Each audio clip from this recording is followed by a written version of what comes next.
এয়া চাওক কি সুন্দৰকৈ ইতিমধ্যে চুজি বৰফি মিঠাই প্ৰস্তুত হৈ গ'ল। গতিকে এই সুন্দৰ ৰেচিপিটোনো মই কেনেকৈ বনাইছোঁ চাবৰ কাৰণে বোলো ভিডিঅ'টোৰ মাজলৈ সোমাই যাওঁ। এইটো যে টেষ্টি কিটচেনলৈ স্বাগত জনাই আজি মই ৰেচিপি লৈ আহিছোঁ চুজিৰ বৰফি মিঠাই। গতিকে এই চুজিৰ বৰফি মিঠাইটো মই বনাবলৈ যোৱাৰ আগতে আপোনালোকক এটা অনুৰোধ কৰোঁ, আপোনালোকে যদি মোৰ চেনেলটোলৈ প্ৰথমবাৰ আহিছে এইটো যে টেষ্টি কিটচেন, প্লিজ ছাবস্ক্ৰাইব কৰি ল'ব। মই লৈছোঁ এয়া চাওক 1 কাপ চুজি লৈছোঁ, 1 কাপ চেনি লৈছোঁ, 1 কাপ গাখীৰ লৈছোঁ, ঘি প্ৰায় আধা কাপ লৈ এয়া গেছটো জ্বলালোঁ আৰু এয়া কেৰাহী এটা পাতি দিলোঁ। ইয়াতে এয়া মই 4 চামুচ সৰু চামুচৰ 4 চামুচ ঘি এয়া দি দিছোঁ। অকণমান এইটো অকণমান গৰম হ'বলৈ ধৰিছে যে ইয়াতে মই এয়া চুজি কাপ যে লৈছিলোঁ চুজি কাপ মই ইয়াতে ঢালি দিম। ঢালি দি অকণমান ভাজিম। এইখিনি ঘিতে অকণমান হালধীয়া কালাৰ উঠালোঁ, অকণমান ভাজিম। একেবাৰে বেছি দেৰিকৈ নাভাজোঁ। দেখিছে ইতিমধ্যে চুজিটো ভজা হৈ গৈছে। এইটো নমাই দিলোঁ আৰু এটা কেৰাহী ল'লোঁ। এইটো কেৰাহীটোতে এই অলপমান গাখীৰ কাপ ঢালি দি উতলিবলৈ দিম। এতিয়া ইয়াতে এয়া চেনি কাপ যে লৈছিলোঁ চেনি কাপো ইয়াতে ঢালি দিম। দি পেলাই এইটো এতিয়া অলপ উতলাম। এইটো অকণমান সামান্য ডাঠ নোহোৱালৈকে এইটো অকণমান উতলাম।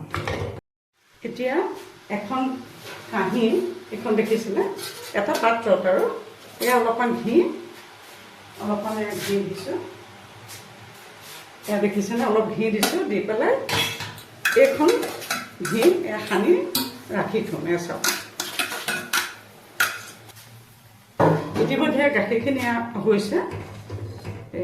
এয়া চাওক গলিও গ'ল চেনিটো আৰু অকণমান ডাঠ হৈছে। এয়া চাওক ডাঠ হৈছে। ইয়াতে মই কি কৰিম এতিয়া এই ভাজি থোৱা চুজিখিনি ইয়াতে ঢালি দিম।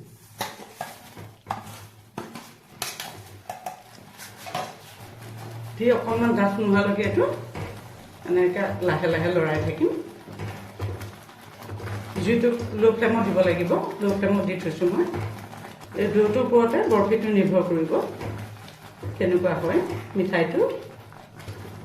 ইতিমধ্যে সুন্দৰকৈ দৌ প্ৰস্তুত হৈ গৈ আছে। ইতিমধ্যে এয়া দৌটো হৈ গৈছে। মই এতিয়া এয়া ঘি যে সানি থৈছিলোঁ থালিখন ইয়াতে এতিয়া দৌটো খালি ট্ৰান্সফাৰ কৰি দিম। এইটো চাওঁ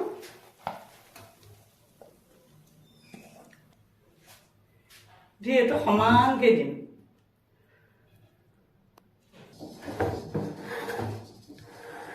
সমানকৈ দিলোঁ। দি পেলাই কি কৰিম ইয়াতে মই ড্ৰাই ফ্ৰুটছ অলপ থৈ দিছোঁ যে অলপমান কাজু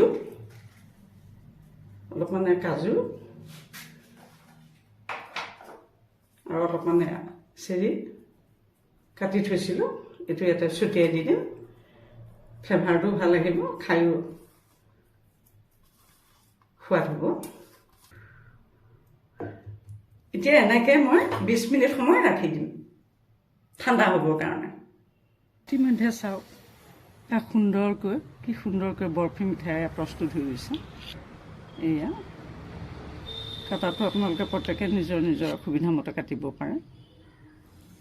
সুন্দৰকৈ প্ৰস্তুত হৈ গৈছে।